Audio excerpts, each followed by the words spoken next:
नमस्कार दोस्तों, स्वागत है आप सभी का द हिंदू न्यूज़पेपर के डेली एडिटोरियल एनालिसिस वीडियो में। आज डेट है 9 मार्च और आज की इस वीडियो में हम करने वाले हैं कुछ चुनिंदा एडिटोरियल आर्टिकल्स का डिटेल एनालिसिस।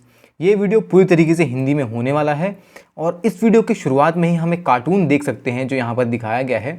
अब आपको मुझे बताना है कि ये कार्टून क्या दर्शा रहा है। अगर आप न्यूज़पेपर को काफ़ी टाइम से फॉलो कर रहे हैं तो आप ज़रूर मुझे बता पाएंगे, कुछ ना कुछ तो बता ही पाएंगे कि ये आर्टिकल क्या दिखाता है। एक छोटा सा हिंट मैं अगर आपको दे दूं तो ये जो आर्टिकल है ये तमिलनाडु की जो इलेक्शन है और वहाँ की जो पॉलिटिकल पार्टीज़ हैं उनसे रिलेटेड है। अब आपको मुझे कमेंट सेक्शन में बताना है डिटेल में कि किस चीज़ से रिलेटेड है, ज़रूर कमेंट कीजिए। तो आज की इस एडिटोरियल की शुरुआत करते हैं एक बहुत ही अच्छे कोट से। देखिए यहाँ कितनी अच्छी बात की गई है कि मैदान में हारा हुआ फिर से जीत सकता है, परंतु मन से हारा हुआ कभी जीत नहीं सकता। अब इसका मतलब क्या है? देखिए ऐसा होता है कि आप बहुत सारे एग्ज़ाम दे रहे हैं या आप किसी चीज़ की तैयारी कर रहे हैं, किसी कंपटीशन की तैयारी कर रहे हैं, कुछ भी हो सकता है। वो कोई स्पोर्ट्स कंपटीशन हो सकता है, आपके जो नॉर्मल एग्ज़ाम्स होते हैं, टेस्ट होते हैं, वो सब चीज़ें हो सकती हैं। तो जब आप मैदान में जाते हैं तो कई लोगों को सफलता मिल जाती है एक बार में, कई लोगों को नहीं मिलती। लेकिन जिन लोगों को सफलता नहीं मिलती वो लोग दोबारा जीत सकते हैं। अपनी लगन, अपनी मेहनत और अपनी जो दृढ़ता है उससे बहुत आगे तक जीत सकते हैं। परंतु अगर एक इंसान मन से हार जाता है, यानी आपने सुना होगा, कहते हैं कि अगर एक इंसान डीमोटिवेट हो जाता है तो वो कभी जीत नहीं सकता ज़िंदगी में। यानी अंदर जो आपका आत्मविश्वास है वो हमेशा कायम रहना चाहिए, क्योंकि जब तक वो कायम रहेगा तब तक आप सारे जो आपके रास्ते में बाधाएं आती हैं उनको पार करते हुए अपने लक्ष्य की तरफ जाते रहेंगे। क्योंकि एक चीज़ ज़िंदगी में हमेशा ध्यान रखना, बाधाएं सिर्फ उन्हीं के रास्ते में आती हैं जो लोग सही दिशा में काम कर रहे होते हैं। जो लोग गलत दिशा में काम कर रहे होते हैं उनके रास्ते में कभी बाधाएं नहीं आती, उनके काम बहुत आसानी से हो भी जाते हैं। लेकिन उनका जो लक्ष्य होता है, आखिर में जो उनका डेस्टिनेशन जिसे कहते हैं, वो अच्छा नहीं होता। लेकिन क्योंकि आप तैयारी कर रहे हैं बिल्कुल लगन के साथ, तो सच में ऐसा होगा कि आपको आने वाले समय में आप सफलता ज़रूर मिलेगी। लास्ट लाइन यहाँ लिखी गई कि आपका आत्मविश्वास ही आपकी सर्वश्रेष्ठ पूंजी है।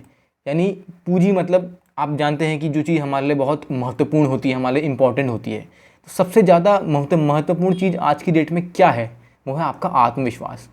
अगर आपके अंदर आत्मविश्वास कूट कूट के भरा है, आपको अपने आप पर भरोसा है, तो सच में आप सच में उस चीज़ को कर सकते हैं और आप एक दिन ज़रूर सारे एग्ज़ाम, आपके जो जितने भी एग्ज़ाम हैं, जितने भी कंपटीशन हैं, उनमें ज़रूर सफल हो जाएंगे।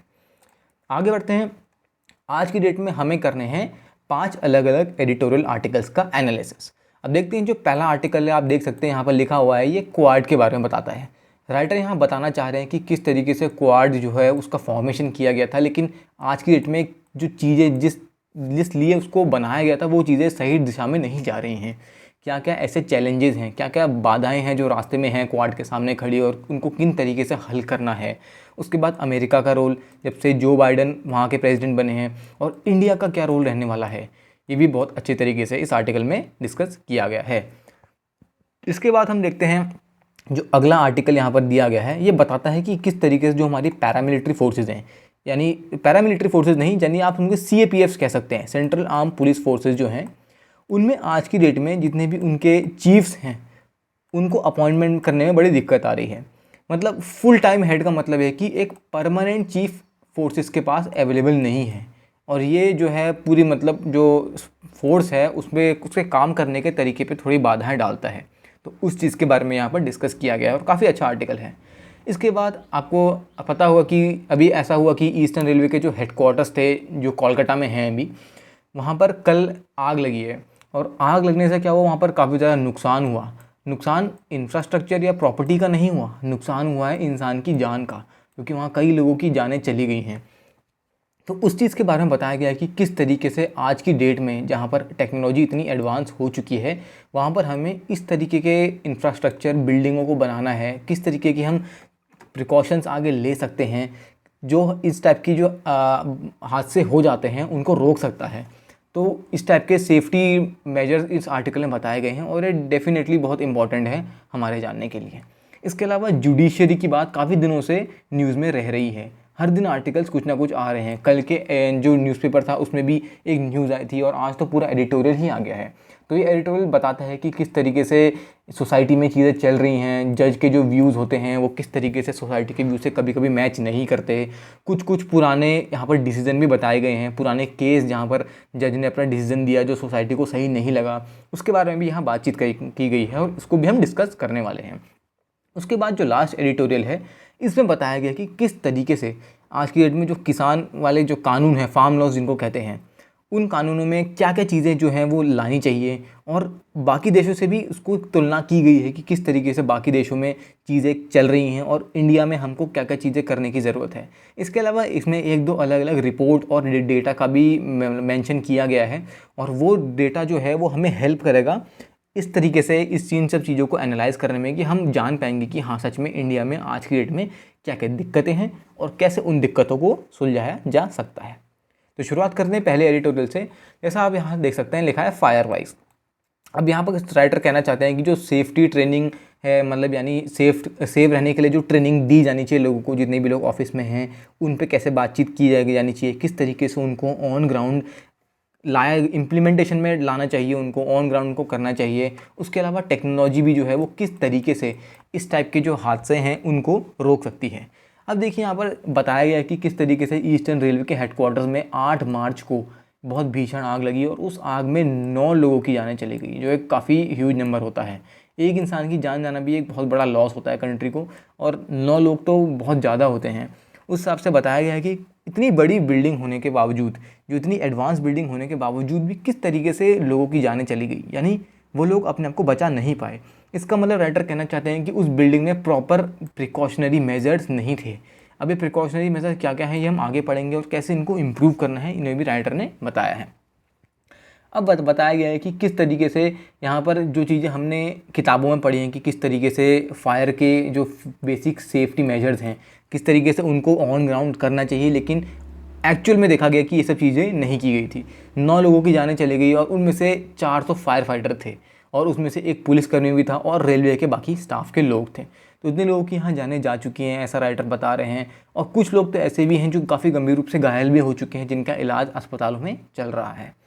अब बताया गया है कि किस तरीके से मॉडर्न टेक्नोलॉजी जो है ये आग को रोकने में इंसान की मदद करती है। अब मॉडर्न टेक्नोलॉजी किस तरीके से, अब आपको पता होगा कि पहले की जो बिल्डिंग बनती थी उनमें अगर आग लगती थी तो आग को बुझाया जाना थोड़ा मुश्किल होता था, क्योंकि जो टेक्नोलॉजी थी, जो ईंट इस्तेमाल किए जाते थे वो उतने बढ़िया नहीं थे कि आग को रोक पाएँ। और आज की डेट में आप जानते हैं किस तरीके से फ्लाई ऐश के जो ईंट आने लगे हैं, जो केमिकल से जो चिपकते हैं वो आग को रोकते हैं। तो ये सब टेक्नोलॉजी का ही आज की डेट में एडवांसमेंट है जिस तरीके से चीज़ें हो रही हैं। लेकिन राइटर कहना चाहते हैं कि टेक्नोलॉजी अकेली ही इन सब चीज़ों को रोक नहीं सकती। सबसे बड़ी चीज़ें हैं इंसान की सूझबूझ, क्योंकि देखा जाता है कि कई जगहों में जहाँ पर छोटी मोटी आग भी लग जाती है वहाँ पर लोग काफ़ी डर जाते हैं आग को देख के, और उस डर के माहौल में लोग सही तरीक़े का एक्शन नहीं ले पाते हैं। एक सही एक्शन क्या हो सकता है, जब आग लगती है तो ऑफिस को खाली करना, एक सही जगहों पे, सुरक्षित जगहों पे लोगों को लेके जाना, उसके अलावा किस तरीके से लोगों को आग से बचना है, इन सब चीज़ों को बताना। तो राइटर बताना चाहते हैं कि यहाँ पर ऑफिस के अंदर, चाहे कोई भी ऑफिस है हमारी कंट्री में, कोई भी ऑर्गेनाइजेशन है, वहाँ के लोगों को इस तरीके से ट्रेन किया जाना चाहिए कि उनको जब भी इस टाइप की कंडीशन आए, जैसे आग लग जाए या कुछ भी ऐसी चीज़ हो, कोई भी डिज़ास्टर आ जाए, तो इस पॉइंट ऑफ टाइम में लोगों को किस तरीके का एक्शन लेना है उस टाइप की ड्रिल करानी चाहिए।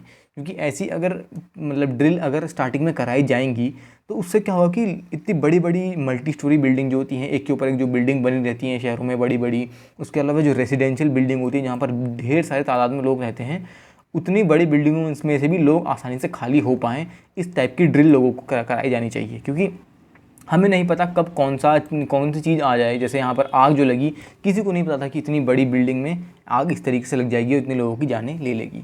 उसके अलावा यहाँ पर काफ़ी सारा डेटा भी मेंशन किया गया है। जैसे यहाँ पर एनसीआरबी का डेटा बताया गया है कि 2019 में केवल आग ने ही 10,915 लोगों की जानें ली गई हैं, जो बहुत ज़्यादा है। और हम लोगों को तो जैसे जनरली हम अखबार में पढ़ते हैं कि एक्सीडेंट ने इतनी जानें ले ली, या कहीं भी आपदा आई उसने इतनी लोगों की जान ले ली, लेकिन जैसे आग होती है तो उसका डेटा हम जनरली अखबारों में इतना नहीं पढ़ते हैं। लेकिन यहाँ राइटर ने बताया कि साफ साफ किस तरीके से 10,915 लोग जो हैं वो सिर्फ आग से 2019 में मरे।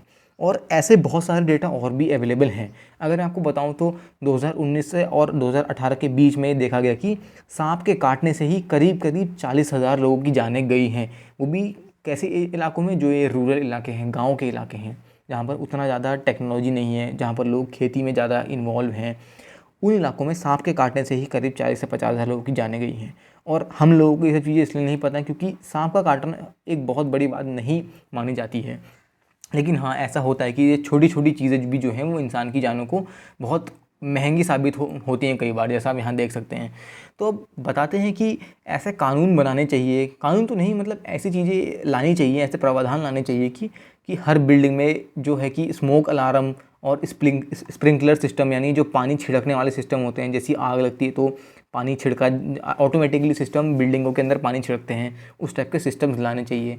उसके अलावा रेलवे को जो है केंद्र के सामने ऐसी रिपोर्ट लानी चाहिए जिसमें बताया जाना चाहिए कि क्या वो जो बिल्डिंग जिसमें आग लगी वो बिल्डिंग नेशनल बिल्डिंग कोड के सारे जो रूल थे उनको सेटिस्फाई करती थी या नहीं करती थी। ऐसा राइटर कहना चाहते हैं कि इसकी डिटेल रिपोर्ट लानी चाहिए, और अगर सेटिस्फाई नहीं करती है तो जिन लोगों ने भी, जो लोग भी इसके लिए जिम्मेदार हैं, उन लोगों को इसमें मतलब उन पे केस करना चाहिए। और क्योंकि इसमें कई लोग इन्वॉल्व होते हैं, जैसे जो कॉन्ट्रैक्टर्स होते हैं जिन्होंने बनाया है, जो आर्किटेक्चर होते हैं जो बिल्डिंग को डिज़ाइन करते हैं, उन लोगों पे केस भी किया जाना चाहिए। क्योंकि अगर इतनी बड़ी बिल्डिंग, जहाँ इतने तादाद में लोग काम कर रहे हैं, अगर वो बिल्डिंग सेफ़ नहीं है तो काम नहीं चलेगा। वो भी इतने बड़े ऑर्गेनाइजेशन का, जो ईस्टर्न रेलवे का हेडक्वार्टर है, हेडक्वार्टर में अगर ऐसी घटनाएं होने लगी तो बाकी जगहों का क्या होगा।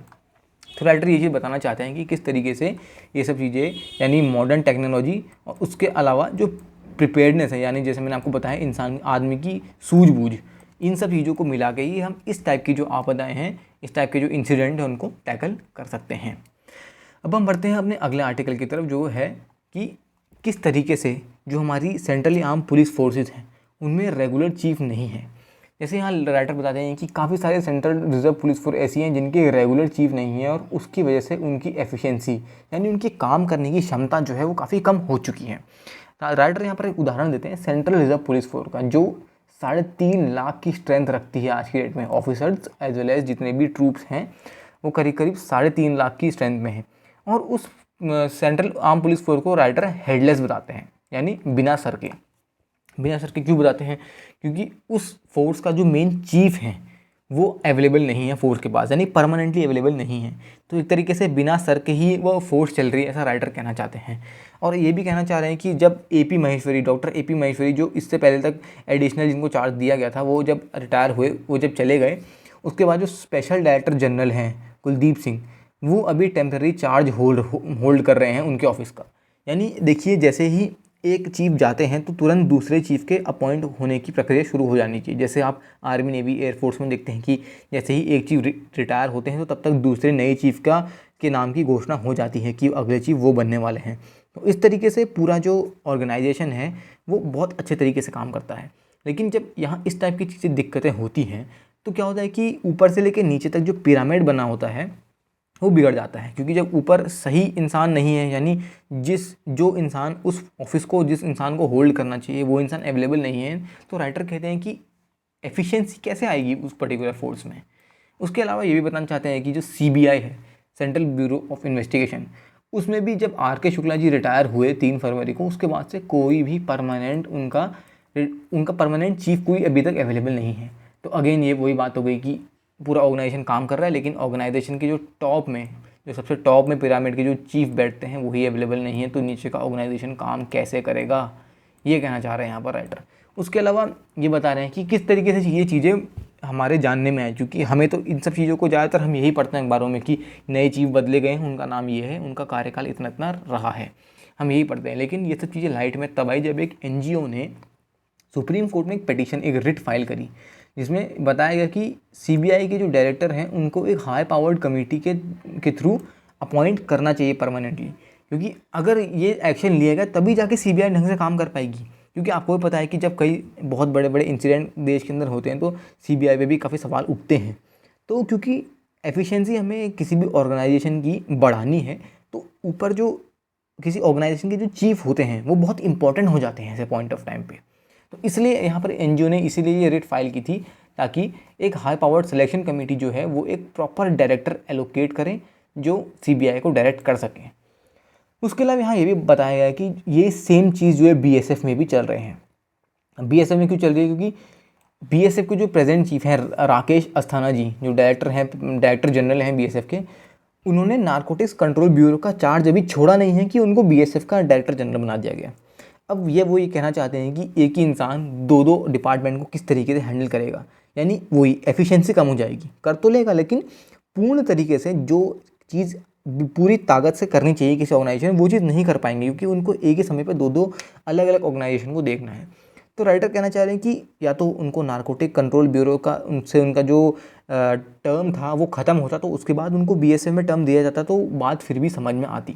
लेकिन एक साइड से वो एनसीआरबी को हैंडल कर रहे हैं, सॉरी एनसीआरबी नहीं, एक साइड से वो नारकोटिक कंट्रोल ब्यूरो यानी एनसीबी को हैंडल कर रहे हैं, और उसी के साथ साथ बीएसएफ को भी हैंडल कर रहे हैं, तो ये काम ढंग से नहीं मैच हुआ।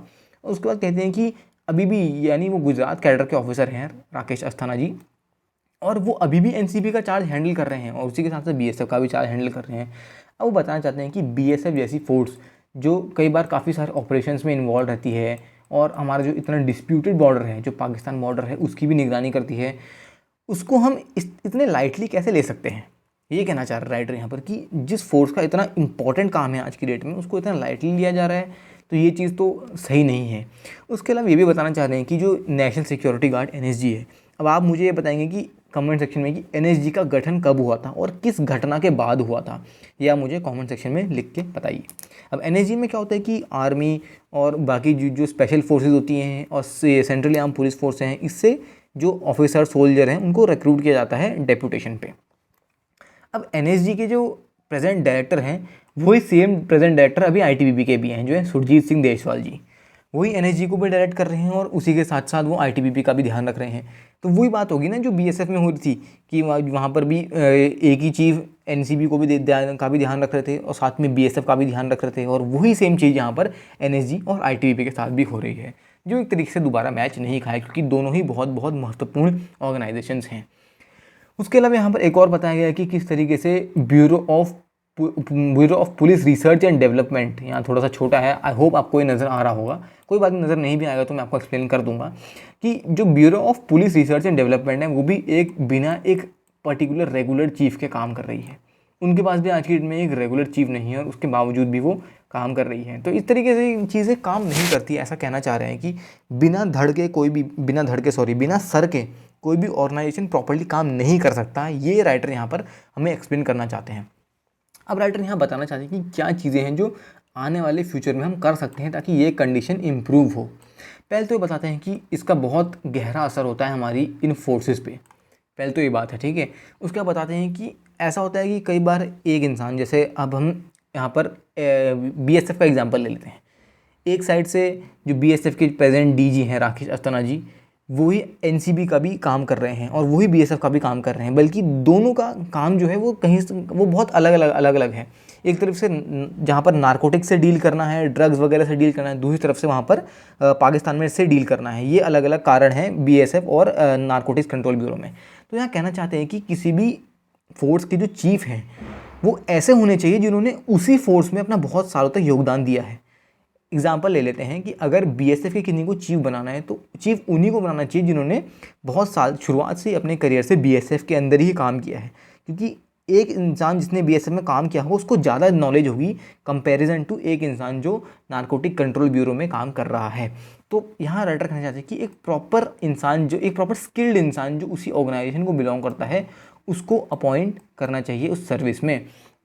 उसके अलावा यहाँ ये भी कहना चाहते हैं कि जनरली ऐसा होता है कि जब भी डायरेक्टर जनरल या इस टाइप के चीफ अपॉइंट किए जाते हैं तो उनका कार्यकाल बहुत कम होता है, यानी उनकी रिटायरमेंट के लिए कुछ ही समय बचा होता है, क्योंकि वो काफ़ी एज के हो जाते हैं, काफ़ी सीनियर हो जाते हैं, तो काफ़ी कम समय बचा होता है उनके रिटायरमेंट का। तो जैसे ही वो अपॉइंट होते हैं उससे कुछ समय बाद वो रिटायर हो जाते हैं। तो वो यहाँ पर कहना चाहते हैं राइटर कि सरकार को कुछ ऐसे प्रावधान लाने चाहिए कि एक चीफ को अनाउंस करने से पहले देखना चाहिए कि कम से कम उनका 2 साल का तो टेन्योर हो, कम से कम वो इतना सर्व कर पाएँ, क्योंकि अगर एक ही चीफ 2 साल तक कंटिन्यू सर्व करेगा तो वो चीज़ों को ज़्यादा अच्छे तरीके से ले जा पाएगा किसी भी ऑर्गेनाइजेशन में।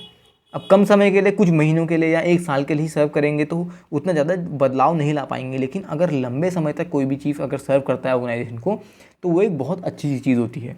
और जैसे मैंने आपको पहले बताया कि जो ऑफिसर जो आगे के चीफ बनेंगे वो उसी ऑर्गेनाइजेशन से होने चाहिए, यानी जो बीएसएफ के चीफ बनेंगे वो ऐसे होने चाहिए जिन्होंने बीएसएफ में ही अपना बहुत साल तक योगदान दिया है। जो CISF के चीफ बनेंगे वो ऐसे ही होंगे जिन्होंने अपना शुरुआत से ही कार्यकाल CISF में किया, उनको बहुत सारा उसके बारे में जानकारी है, तभी जाके ये जो चीज़ें हैं ये फ्यूचर में आगे जाके बदली जा सकती हैं। आगे बढ़ते हैं। यहाँ एक बहुत अच्छा आर्टिकल दिया है, जैसे मैंने आपको बताया कि कई दिनों से सुप्रीम कोर्ट में जो हमारे CJI हैं जस्टिस SA बोबड़े जी, उन्होंने एक स्टेटमेंट दिया था रेप विक्टिम के रिगार्डिंग। वो था कि जो जिन कल्प्रिट था, जिसने रेप किया था जिस इंसान ने, उसको कहा गया कि आप उस लड़की से शादी कर लो। तो अब कल की न्यूज़ में ये भी आया कि जिन्होंने जैसे CJI ने ये स्टेटमेंट दिया, तब उन्होंने ये भी कहा कि जो मेरा स्टेटमेंट है वो गलत तरीके से ले लिया गया है, तभी जाके उसका सोशल मीडिया पे और अखबारों पे इतना ज़्यादा आलोचना उसकी की जा रही है। तो अब वही बात यहाँ सेम डिस्कस की गई है कि किस तरीके से ऐसे जो स्टेटमेंट हैं, ये मैं नहीं कह रहा, ये राइटर खुद कह रहे हैं कि ऐसे जो स्टेटमेंट हैं वो दिखाते हैं कि किस तरीके से आज की डेट में मेल जो हैं वो फीमेल से बढ़कर हैं, यानी मेल डोमिनेंट सोसाइटी को एक तरीके से दिखाते हैं। यहाँ पर ऐसा दिखाया जा रहा है। और यहाँ पर ये भी बता रहे हैं कि CJI के रीसेंट रिमार्क जो हैं कि जेंडर सेंसिटिविटी है उसको बढ़ावा दे सकते हैं, ऐसा यहाँ बताया गया है। अब जैसे हम यहाँ पर शुरुआत में लिख सकते हैं, देख सकते हैं यहाँ पर लिखा गया है कि थॉमसन र्यूटर फाउंडेशन ने 2018 में भारत को सबसे ज़्यादा डेंजरस देश बताया है महिलाओं के लिए। अब ऐसा क्यों किया गया है? क्योंकि हमारे देश में आपको पता है काफ़ी ज़्यादा कई रूरल एरियाज़ हैं, जैसे कई राजस्थान के इलाके, छत्तीसगढ़ के इलाके, वहाँ पर आज की डेट में भी वुमेन के अगेंस्ट वायलेंस और क्राइम जो है वो बहुत ज़्यादा है। और ये सब चीज़ें थोड़ा कंट्रोल करना में थोड़ी दिक्कत भी हो रही है, क्योंकि कई रूरल एरियाज़ में, गाँव के इलाकों में ज़्यादा इंफ्रास्ट्रक्चर नहीं है, पुलिस फोर्सेस प्रॉपर अवेलेबल नहीं हैं, तो बहुत सारी दिक्कतें होती हैं। और इन सब दिक्कतों से जो रिपोर्टें पैदा होती हैं, जो डेटा बताता है देश के बारे में, उन सब डेटा से ही ये जो बड़ी ऑर्गेनाइजेशन है ये रिपोर्ट बनाती हैं। तो इसीलिए बताया गया कि इंडिया 2018 में वुमेन के लिए सबसे डेंजरस कंट्री है।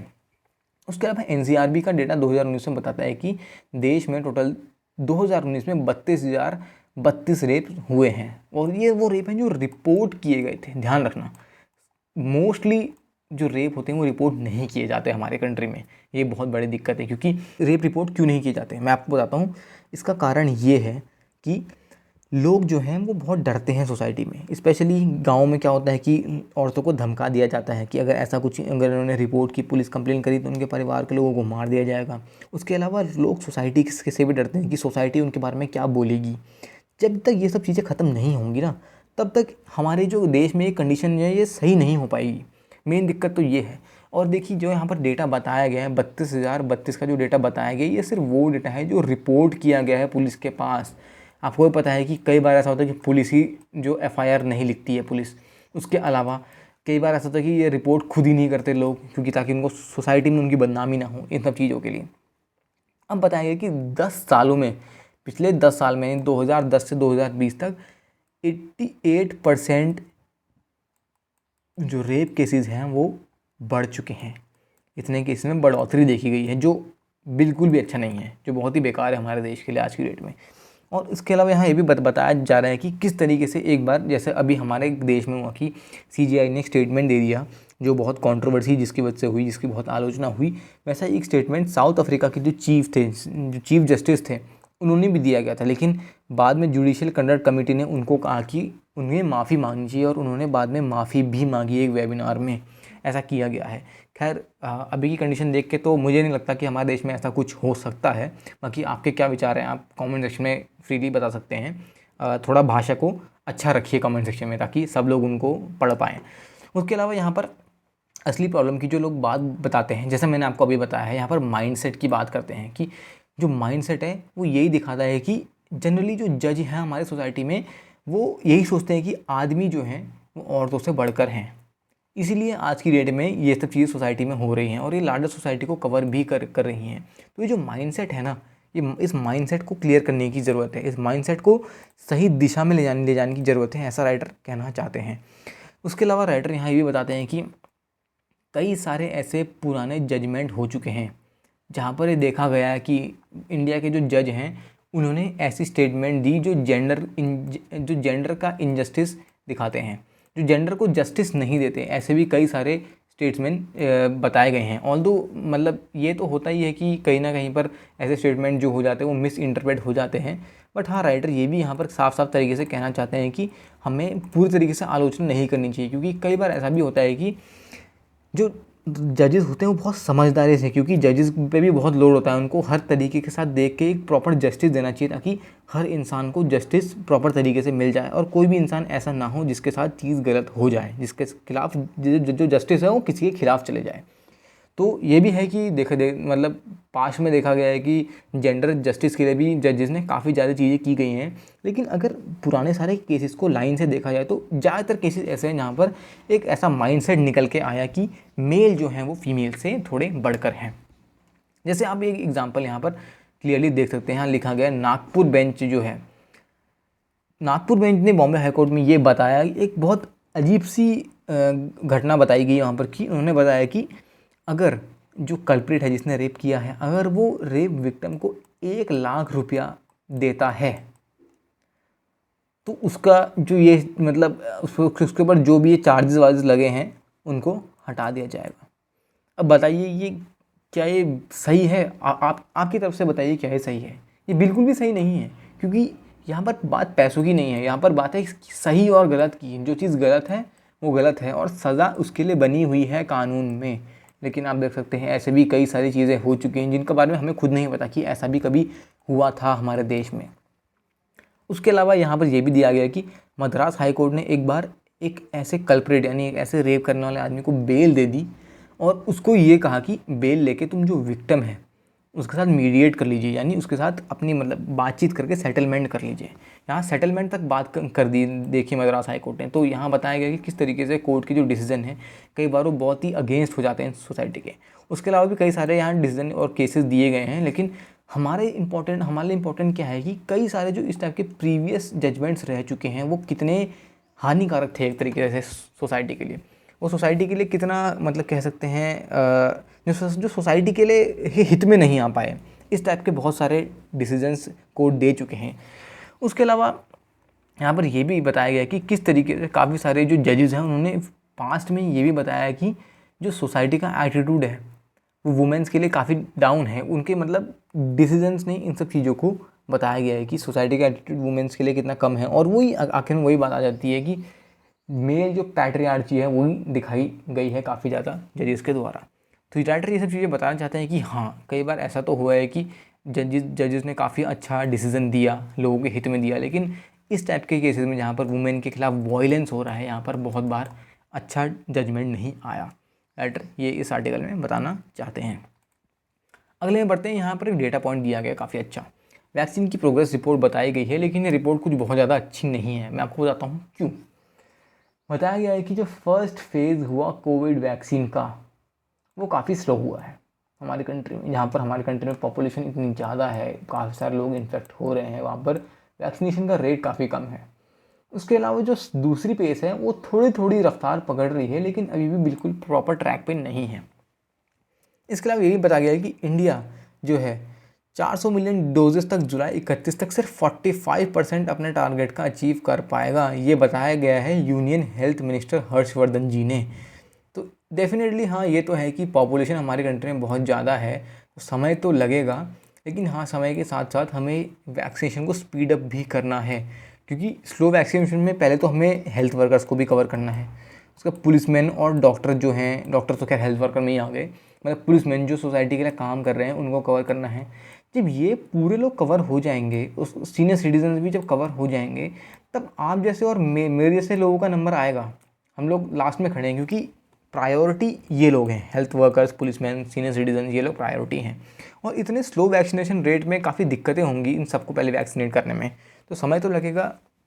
बट हाँ कुछ राज्य जैसे हैं बिहार हो गया, पंजाब, उत्तर प्रदेश हो गया, इन सब राज्यों में क्या है कि वैक्सीनेशन का रेट बहुत ही बेकार आया है। मतलब बेकार इन द सेंस कि बहुत कम लोग वैक्सीनेट किए गए हैं। अब ये तो स्टेट पे डिपेंड करता है, कौन स्टेट किस तरीके से वैक्सीनेशन को ऑन ग्राउंड इम्प्लीमेंट कर रहा है, ये उस पर डिपेंड करता है। लेकिन हाँ बताया गया है कि इन राज्यों में उतना अच्छा नहीं है। हाँ झारखंड और उत्तर प्रदेश में तो समझ में भी आता है कि काफ़ी सारे गाँव के इलाके हैं जहाँ पर प्रॉपर तरीके का एडमिनिस्ट्रेशन नहीं है, थोड़ी प्रॉब्लम्स हैं एडमिनिस्ट्रेशन में। लेकिन पंजाब जैसे राज्य को क्या हुआ, इन राज्यों में इतनी दिक्कतें क्यों हैं इन सब चीज़ों को इम्प्लीमेंट करने में, ये मेन क्वेश्चन है। उसके बाद टारगेट वर्सेस एक्चुअल की बात की गई है कि टारगेट क्या था और एक्चुअल में क्या वैक्सीनेशन का रेट अभी तक हुआ है। करीब करीब 3.3 लाख डोजेस पर डे दी जा रही थी और उसका जो रेट है अब तक ट्रिपल किया जा चुका है फ़ेज़ 2 में, यानी 10.9 लाख का रेट किया जा चुका है। अब उसके अलावा यहाँ पर देखो, यहाँ पर बताया भी जा रहा है कि किस तरीके से फर्स्ट फेज़ में इतनी डोजेस पर डे दी जा रही थी और अभी तक का जो टारगेट अचीव हो चुका है वो इतना है। फ़ेज़ 2 में हम देख सकते हैं करीब करीब 3 गुना आ चुका है और यहाँ भी हम देख सकते हैं कि हमने 3 गुना माइलस्टोन अचीव कर चुका है और इनका आइडियल जो एवरेज पेस हम कह सकते हैं वो करीब करीब इतनी आने वाली है।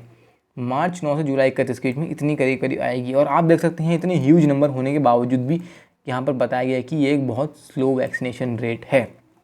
उसके अलावा यहाँ पर काफ़ी कंट्रीज़ का क्लासिफिकेशन दिया गया है कि किन कंट्रीज़ ने किस तरीके से वैक्सीनेशन का इम्प्लीमेंटेशन किया है। इससे मैं आपको क्वेश्चन पूछना चाहता हूँ, क्या मुझे बता सकते हैं जैसे हमारी जो इंडिजिनस वैक्सीन है कोविशील्ड और कोवैक्सीन, इनका जो रेट बताया जा रहा है ये 80% इफेक्टिवनेस का रेट बताया जा रहा है।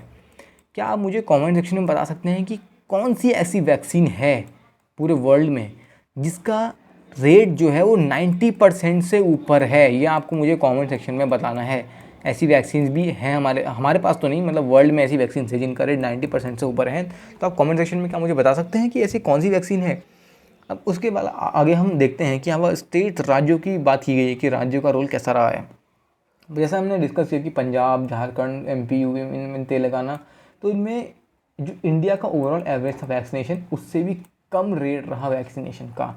दोनों फेज़ों की बात की गई है यहाँ पर। इसके अलावा यहाँ पर आप देख सकते हैं कि यहाँ पर पहले बताया गया कि फेज़ 1 में लोअर देन एवरेज यानी एवरेज से भी कम किन राज्यों ने किया। ये सब राज्य हैं जिन्होंने काफ़ी मतलब घटिया परफॉर्मेंस दिखाई है, आप एक तरीके से कह सकते हैं, और जिन राज्यों ने अच्छी परफॉर्मेंस दिखाई है वो यहाँ पर हैं फेज़ 1 में। फेज़ 2 में देखिए यहाँ पर दोबारा राज्य आ जाते हैं। अब यहाँ पर देखिए बात, जो राज्य यहाँ पर आंध्र प्रदेश जिसने पहले फेज़ में अच्छा परफॉर्म किया वो दूसरे फेज़ में उसने बेकार परफॉर्म कर दिया। देखिए ऐसे भी हैं और कई राज्य ऐसे भी हैं जो फर्स्ट फेज़ में जिन्होंने बेकार किया और उन्होंने सेकंड फेज़ में बेकार ही किया है। तो देखिए ये है कि अब अलग अलग स्टेट्स की बात है, स्टेट क्या इम्प्लीमेंटेशन की बात है। जैसा आप उत्तराखंड को देख सकते हैं, यहाँ पर उत्तराखंड ने फर्स्ट फेज़ में तो गंदा किया लेकिन सेकेंड फेज़ में उत्तराखंड ने काफ़ी अच्छा परफॉर्म किया है। तो हाँ, राज्य की जो इम्प्लीमेंटेशन है ऑन ग्राउंड, राज्य सरकार का जो ऑन ग्राउंड इम्प्लीमेंटेशन है अथॉरिटीज़ के द्वारा, उस चीज़ को इन्हेंस करना पड़ेगा और जब वो चीज़ इन्हेंस होगी तभी जाके वैक्सीनेशन ड्राइव जो है वो सक्सेसफुल हो पाएगी। उसके बाद हम आगे बढ़ते हैं। यहाँ पर फार्म बिल्स जो हैं उनके अकॉर्डिंग में बात की गई है। अब यहाँ पर बताया गया है कि राइटर कहते हैं कि ये फार्म बिल्स को अगर हम एक तरीके से साइड भी रख दें तो फिर भी आज के डेट में जो मेन फैक्ट जो है जिसको नज़रअंदाज नहीं किया जा सकता वो है स्मॉल फार्मर्स, यानी जिन फार्मर्स का ज़्यादा कह सकते हैं लैंड जो अवेलेबल नहीं है, ज़्यादा हेक्टेयर ऑफ लैंड अवेलेबल नहीं है। मेन दिक्कत क्या थी? मेन दिक्कत देखिए यहीं पर आती है कि स्मॉल फार्मर जो हैं वो कंपनीज से नेगोशिएट नहीं कर पाते, यानी बड़े जो कॉर्पोरेट हाउस हैं उनसे नेगोशिएट नहीं कर पाएंगे, बातचीत नहीं कर पाएंगे। और बड़े कॉर्पोरेट हाउस से छोटे फार्मर्स को क्यों प्रेफर करेंगे? वो तो जो बड़े किसान हैं जिनके पास उपज ज़्यादा है, जिनके पास फसल ज़्यादा है, उनके पास जाएंगे ताकि उनको सही रेट में उनसे खरीद सकें। तो मेन दिक्कत राइटर यही कहते हैं कि यहाँ पर छोटे फार्मर यानी स्मॉल होल्डिंग वाले जो फार्मर हैं उनकी मेन दिक्कत है। उसके अलावा काफ़ी सारे और दिक्कतें भी हैं जो इन छोटे फार्मर को फेस करनी पड़ती हैं। वो हैं एग्रीकल्चर इनपुट, मार्केट, और जो इनको फाइनेंस नहीं मिल पाता बैंक से, इन्फॉर्मेशन की दिक्कत यानी प्रॉपर स्कीम का नहीं पता होना, सरकार की क्या क्या स्कीम्स हैं ऑन ग्राउंड, किस तरीके से उन्हें लगाना है, उन चीज़ों के बारे में स्मॉल फार्मर्स को नहीं पता। अब हम यहाँ पर बात करते हैं कि अभी की जो सरकार है उसका रोल क्या है। राइटर ये कहना चाहते हैं कि अभी की जो सरकार है वो इन सभी जो रास्ते में बाधाएं हैं जो हमने यहाँ डिस्कस करी है, इन बाधाओं को सही करने में असमर्थ है। फेल टू ईज दिस कंट्रेंट, जैसे राइटर कहते हैं कि इस सब जो बाधाएं हैं उनको नहीं सॉल्व कर पाई सरकार, इसीलिए आज की डेट में ये सारी जो प्रॉब्लम्स हैं वो आ रही हैं। तो राइटर कहते हैं कि सरकार को एक सूटेबल रेगुलेटरी सिस्टम यानी फार्मर्स की इन सारी जो बाधाएं हैं इनको सुलझाने के लिए प्रॉपर सिस्टम डेवलप करना चाहिए। अब ये सिस्टम डेवलप कैसे होगा, इससे पहले हम एक रिपोर्ट के बारे में बात करने वाले हैं। इस रिपोर्ट का नाम है enabling the business of agriculture report, EBA। अब ये इंपॉर्टेंट क्यों है? क्योंकि न्यूज़पेपर में आ चुकी है, तो आपसे एग्जाम में पूछा जा सकता है कि EBA यानी enabling the business of agriculture report जो है ये कौन सा ऑर्गेनाइजेशन इस रिपोर्ट को पब्लिश करता है। आपको ऑप्शन दे दिए जाएंगे, ADB करता है या वर्ल्ड बैंक करता है, ये एशियन इंफ्रास्ट्रक्चर डेवलपमेंट बैंक करता है। तो आपसे ये सारे ऑप्शन पूछे जा सकते हैं और ऐसे क्वेश्चंस काफ़ी ज़्यादा आ रहे हैं एग्जाम्स में। तो आप इस चीज़ को ध्यान रखना कि EBA जो है वो वर्ल्ड बैंक उस रिपोर्ट को बनाता है। सॉरी फ्रेंड्स, अगर आपको थोड़ा डिस्टर्बेंस आ रहा है तो थोड़ा बाहर ट्रैफिक है, I am really sorry for it. चलो हम आगे बढ़ते हैं। तो आगे से हम बताया गया कि किस तरीके से जो इंडिकेटर्स हैं, ये सारे इंडिकेटर्स जो हैं उस पे हमको ध्यान देना है। अभी इंडिकेटर्स क्या हैं? प्रॉपर बीज का सप्लाई करना, फर्टिलाइजर्स का प्रॉपर सप्लाई करना, पानी की सप्लाई प्रॉपर होना, जो किसान जो मशीन यूज़ करते हैं खेतों में उनका रजिस्टर करना, जो भी लाइफ स्टॉक है, जितना भी उनके पास जानवर है, कैटल है, उनका फॉडर है, उनको सस्टेन करना, प्रॉपर प्लांट के हेल्दी होने के लिए जो भी रिफॉर्म्स चाहिए होते हैं, जो भी इम्प्लीमेंटेशन किया जाता है, और आखिर में इन सब चीज़ों को एक्सेस करना ताकि इंडस्ट्रीज जाए, इनका ट्रेड करना और प्रॉपर तरीके से किसान को लोन मिल जाना अगर उनको ज़रूरत है। ये सब चीज़ें कितनी इंपॉर्टेंट हैं आज की डेट में। अब भारत कहाँ पर खड़ा होता है? भारत जो है 101 देशों में से भारत की है 49 रैंक, करीब करीब ये मान लीजिए भारत 50% पे खड़ा है, ये यहाँ पर राइटर बताना चाहते हैं। लेकिन जो देश हैं फ्रांस, क्रोएशिया, चेक रिपब्लिक, इन देशों ने काफ़ी अच्छी परफॉर्मेंस दिखाई गई है EBA की रिपोर्ट में, यानी जो एग्रीकल्चर का इम्प्लीमेंटेशन है ऑन ग्राउंड, इन सभी पैरामीटर्स को रेटिंग, इनमें काफ़ी अच्छी परफॉर्मेंस इन देशों ने दिखाई गई है। लेकिन अब इंडिया, ऐसा नहीं है कि इंडिया कुछ नहीं कर सकता। राइटर ये भी बताते हैं कि इंडिया को कहाँ कहाँ ध्यान देने की ज़रूरत है। राइटर को कहते हैं कि इंडिया को इन फैक्टर्स में ध्यान देने की ज़रूरत है। ये है फर्टिलाइज़र वाला पार्ट, मशीनरी रजिस्टर करना, वाटर वाला जो पार्ट है यानी वाटर सप्लाई प्रॉपर होनी चाहिए, और लाइफ स्टॉक को सस्टेन करना, यानी जो प्लांट हेल्थ के इंडिकेटर्स हैं उन सबको सस्टेन करना। इन फैक्टर पे अगर इंडिया ध्यान देता है तो हम सच में ही जो परेशानियां हैं छोटे किसानों की उनको हम सॉल्व कर सकते हैं। इसके अलावा राइटर ये भी कहते हैं कि अगर हम इन सब चीज़ों को एक अपॉर्चुनिटी की तरह देख के इन चीज़ों को इम्प्लीमेंट करते हैं तो आज की डेट में जो इतने किसान के प्रोटेस्ट हो रहे हैं ये थोड़े से तरीके से कम हो जाएंगे, क्योंकि काफ़ी सारी दिक्कतें जो हैं किसानों की वो सॉल्व हो जाएंगी। उसके अलावा ये भी कहते हैं कि ये सारी जो एक्टिविटीज़ हैं ये हमारे फार्म सेक्टर को बढ़ाएगा किस तरीके से? फार्मर जो है किसान, उनको अच्छी तनख्वाह मिल पाएगी, इनकम बढ़ेगी, उनकी कम्पिटिटिवनेस बढ़ पाएगी। कम्पिटिटिवनेस कैसे? भारत में सब्सिस्टेंस एग्रीकल्चर जो है वो किया जाता है, यानी किसान जितना कमाएगा अपने परिवार के लिए उतना ही किसान उस चीज़ को लगा देगा, यानी वो उस चीज़ को बाहर ज़्यादा बेच नहीं सकता। लेकिन अमेरिका, न्यूजीलैंड, इन टाइप के देशों में क्या होता है, यहाँ पर बिजनेस यानी ब्रीफ केस फार्मर्स होते हैं। क्यों? क्योंकि ये किसान जो है कि फार्मिंग को यानी किसानी को, एग्रीकल्चर को एक तरीके से अपना पेट भरने के लिए नहीं देखते, ये देखते हैं कि इस एग्रीकल्चर को किस तरीके से बिजनेस कर सकते हैं। तो अगर हमें अपने देश को इस स्टेज पे लेके आना है तो हमें ये रिफॉर्म्स आना बहुत ज़रूरी है, क्योंकि बिना इन रिफॉर्म्स के ये चीज़ें ऑन ग्राउंड नहीं हो सकती। अगर आपको एक और चीज़ बता दूँ तो किसान का जो मुद्दा है वो आज की डेट में नया नहीं है। अगर आपको पता होगा कि 5 ईयर्स प्लान है, जो पंचवर्षीय योजना थी, जो नीति आयोग से पहले लगाई जाती थी, उन पंचवर्षीय योजनाओं में से एक पंचवर्षीय योजना ऐसी भी थी जिसका मेन टारगेट था कि किसानों की पर कैपिटा इनकम को 10 सालों में डबल करना है। अब ये मुझे आप ढूंढ के बताइए कि वो कौन सा 5 ईयर प्लान था? 5th 5 ईयर प्लान था, 7th 5 ईयर प्लान था, 10th 5 ईयर प्लान था? कौन सा 5 ईयर प्लान था जिसका मेन एजेंडा ये था कि किसानों की 10 साल में आमदनी दुगनी करनी है? ये आप मुझे बताएंगे। तो ओवरऑल मैं आपको ये बताना चाहता हूँ कि जो पूरा आर्टिकल है ये यही बताता है कि किस तरीके से हमें रिफॉर्म चाहिए, यानी एग्री रेगुलेटरी सिस्टम। देखिए हेडलाइंस में तो खुद लिखा हुआ है कि एग्री रेगुलेटरी सिस्टम हमको चाहिए, और ये सिस्टम एक बार आ गया तो काफ़ी सारी जो दिक्कतें हैं वो अपने आप सुलझ जाएंगी। उसके अलावा यहाँ पर क्वाड की बात की गई है। अब देखिए क्वाड के बारे में यहाँ पर राइटर कहना चाहते हैं कि क्वाड जो है ये अपना जो मेन इसका विजन था, जो तरीका था, जो काम करने का तरीका ना, उसको तरीके से सेटिस्फाई कर पा रहा है, और उसके अलावा ऐसा कोई प्रॉपर एजेंडा भी नहीं है। अब ऐसा राइटर क्यों कहना चाहते हैं? पहले तो क्वाड में देखिए ये देश आते हैं, US, जापान, ऑस्ट्रेलिया और इंडिया, ये 4 देश क्वाड के अंदर आते हैं। और अगर मैं आपको बता दूँ तो क्वाड के जो आइडिया था वो स्टार्टिंग में शिंजो आबे ने जापान में 2007 के दौरान दिया था, लेकिन उस टाइम में बाकी देशों ने उतना ध्यान नहीं दिया, तो ये आइडिया ठंडे बस्ते में चला गया, इसको किसी ने ध्यान नहीं दिया। लेकिन उसके बावजूद 2017 में यानी बिल्कुल 10 साल बाद प्रॉपरली क्वाड को फॉर्म किया गया, और तब से ये 4 देश एक साथ क्वाड में कोऑर्डिनेट कर रहे हैं। अब देखिए यहाँ पर राइटर बताना चाहते हैं कि किस तरीके से यहाँ पर एक प्रॉपर मोमेंटम और इम्पोर्टेंट पोटेंशियल क्वाड नहीं दिखा रहा है। क्यों? क्योंकि अभी रिसेंटली देखिए मालाबार नेवल एक्सरसाइज हुई थी, यहाँ पर एक फ़ोटो भी देख सकते हैं यहाँ पर किस तरीके से एयरक्राफ्ट जो हैं एक एयरक्राफ्ट जो हैं एयरक्राफ्ट कैरियर के ऊपर हैं। क्या मुझे कमेंट में बता सकते हैं कि हमारे इंडियन नेवी के पास अभी इस समय में कौन कौन से एयरक्राफ्ट कैरियर अवेलेबल हैं? ध्यान रखना है, काफ़ी इंपॉर्टेंट क्वेश्चन है, काफ़ी एग्जाम्स में ये आ भी चुका है। तो देखिए हम बताना चाह रहे हैं कि किस तरीके से ओबामा और जो ट्रम्प हैं उन लोगों ने जनरली इंडिया में सिर्फ डिफेंस इक्विपमेंट और इन सब चीज़ों में कोऑपरेशन दिखाया है, इन सब एरियाज़ में फोकस किया। लेकिन उसके बाद क्या है कि इंडिया को ये बताया गया कि किस तरीके से चाइना जो है, बताया गया इंडिया को भी ये चीज़ लगी, लेकिन मेजरली दूसरे देशों ने बताया कि इंडियन ओशियन का जो पार्ट है और जो वेस्टर्न पैसिफिक का पार्ट है वो किस तरीके से चाइना अपने अंदर ले सकता है, और इसलिए इंडिया को भी क्वाड के अंदर खींच लिया गया। यहाँ पर राइटर ये कहना चाहते हैं। उसके अलावा राइटर ये भी बताते हैं कि जितने भी क्वाड देश हैं उसमें से इंडिया ऐसा कंट्री है जो 3500 किलोमीटर का बॉर्डर चाइना के साथ शेयर करता है, जबकि इंडिया को तो क्वाड में खींचा गया था।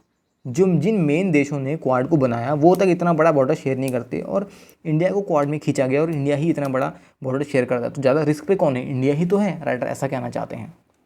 उसके बाद राइटर ये कहना चाहते हैं कि क्वाड की वजह से और इस टाइप के जो ग्रुप हैं उनकी वजह से इंडिया ने जो चाइना के साथ पहले काफ़ी सारे डील की गई थी, काफ़ी सारे हमारे रिलेशन कहीं जगहों पे अच्छे बनाए भी गए थे, तो उन रिलेशंस को हमने धीरे धीरे ख़राब कर दिया है, ख़त्म कर दिया है।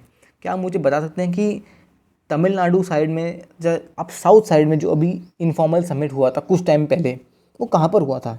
प्रधानमंत्री मोदी जी का और चाइनीज़ प्रेसिडेंट का जो इनफॉर्मल समिट हुआ था, आपको मुझे बताना है कमेंट सेक्शन में कि वो कहाँ पर हुआ था। पहला तो वुहान में हुआ था पहला इनफॉर्मल समिट, और सेकंड आपको बताना है कहाँ हुआ था। मैं आपको हिंट पहले दे दिया, ये तमिलनाडु में कहीं हुआ था, ये आपको मुझे बताना है। उसके बाद राइटर साफ साफ कह रहे हैं कि क्वाड जो है ये एक स्ट्रैटेजिक विज़न यानी प्रॉपर विज़न की फ्यूचर में क्या हमें ऑन ग्राउंड करना है, ये विजन क्वाड के पास है ही नहीं। राइटर इस बात को यहाँ पर दर्शाना चाहते हैं।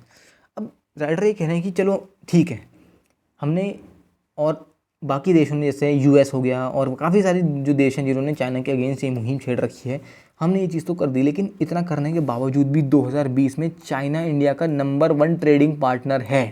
तो फ़र्क कहाँ पड़ा? जब इतनी चीज़ें चाइना के अगेंस्ट करनी थी और अल्टीमेटली आखिर में चाइना $77 बिलियन का ट्रेड इंडिया के साथ 2020 में कर ही गया, तो फ़ायदा ही क्या हुआ फिर इन सब चीज़ों को करने का? तो अल्टीमेटली राइटर ये कहना चाहते हैं कि प्रॉपर विजन ही नहीं है।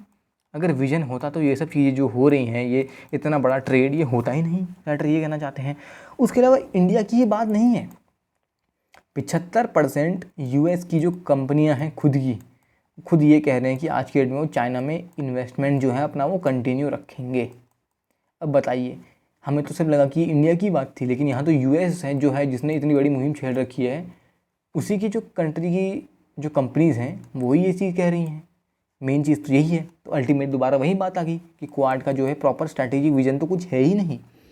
अब यहाँ राइटर कहना चाहते हैं कि यूएस जो है वो अपनी सुपर पावर किस तरीके से बनना चाहता है, अपनी जो ग्लोबल इंटरेस्ट है यानी जो उसकी इंटरेस्ट है उनकी वजह से बनना चाहता है। डेफिनेटली एक बात तो बहुत सही है कि तुम्हारे कोई भी पड़ोसी ना ही तुम्हारे दोस्त होते हैं ना ही तुम्हारे दुश्मन होते हैं। समय के साथ साथ बस देशों के इंटरेस्ट बदलते जाते हैं और जैसे जैसे इंटरेस्ट बदलते हैं उस तरीके से बाकी देश दोस्त भी बनते हैं और दुश्मन भी बनते हैं। जैसे आप ईरान न्यूक्लियर डील का एग्जांपल ले सकते हो। ट्रम्प के टाइम में उसकी कंडीशन कुछ और थी और आज जो बाइडेन के टाइम में उसकी कंडीशन कुछ और है। अब राइटर यह कहना चाहते हैं कि जो यूएस के अंदर मेजर पॉलिटिकल शिफ्ट होता है, यानी पहले डोनाल्ड ट्रम्प थे तो उस टाइम में चीज़ें बहुत अलग थी, जो बाइडेन आए तो चीज़ें बिल्कुल ही अपोजिट हो रही हैं। तो जो यूएस का पॉलिटिकल शिफ्ट है ये बाकी ओवरऑल कंट्रीज़ को इफेक्ट करने में लगा हुआ है। उसकी जो पॉलिसीज़ हैं और जो मेजर गवर्नमेंट चेंज है बस वही इफेक्ट कर रहा है, बाकी कोई ऐसा प्रॉपर उनका विजन है ही नहीं। लेकिन चाइना के साथ जो अगर हम एक प्रॉपर डायरेक्शन में वर्क करते हैं तो हम अपने जो रीबिल्ड कर सकते हैं, हमारे टाइज जो आज तक हमने खो चुके हैं उनको हम दोबारा रिवाइव कर सकते हैं, उनको दोबारा बना सकते हैं। क्योंकि राइटर का ये मानना है कि आज की डेट में चाइना एक बहुत प्रायोरिटी कंसर्न है, बहुत महत्वपूर्ण चीज़ है। तो राइटर ये चीज़ कह रहे हैं कि अगर हम इन चीज़ों को रिवाइव करें चाइना के साथ रिलेशन, तो वहाँ डेफिनेटली फ्यूचर में फ़ायदा हो सकता है। और लद्दाख जो है उसका इतना मेन रोल रहा है चाइना के साथ, तो जितने भी हमारे सोल्जर्स ने वहाँ पर शहादत दी है उनकी शहादत बर्बाद नहीं जानी चाहिए इन सब चीज़ों की वजह से, क्योंकि क्वाड का तो कोई प्रॉपर विजन है नहीं।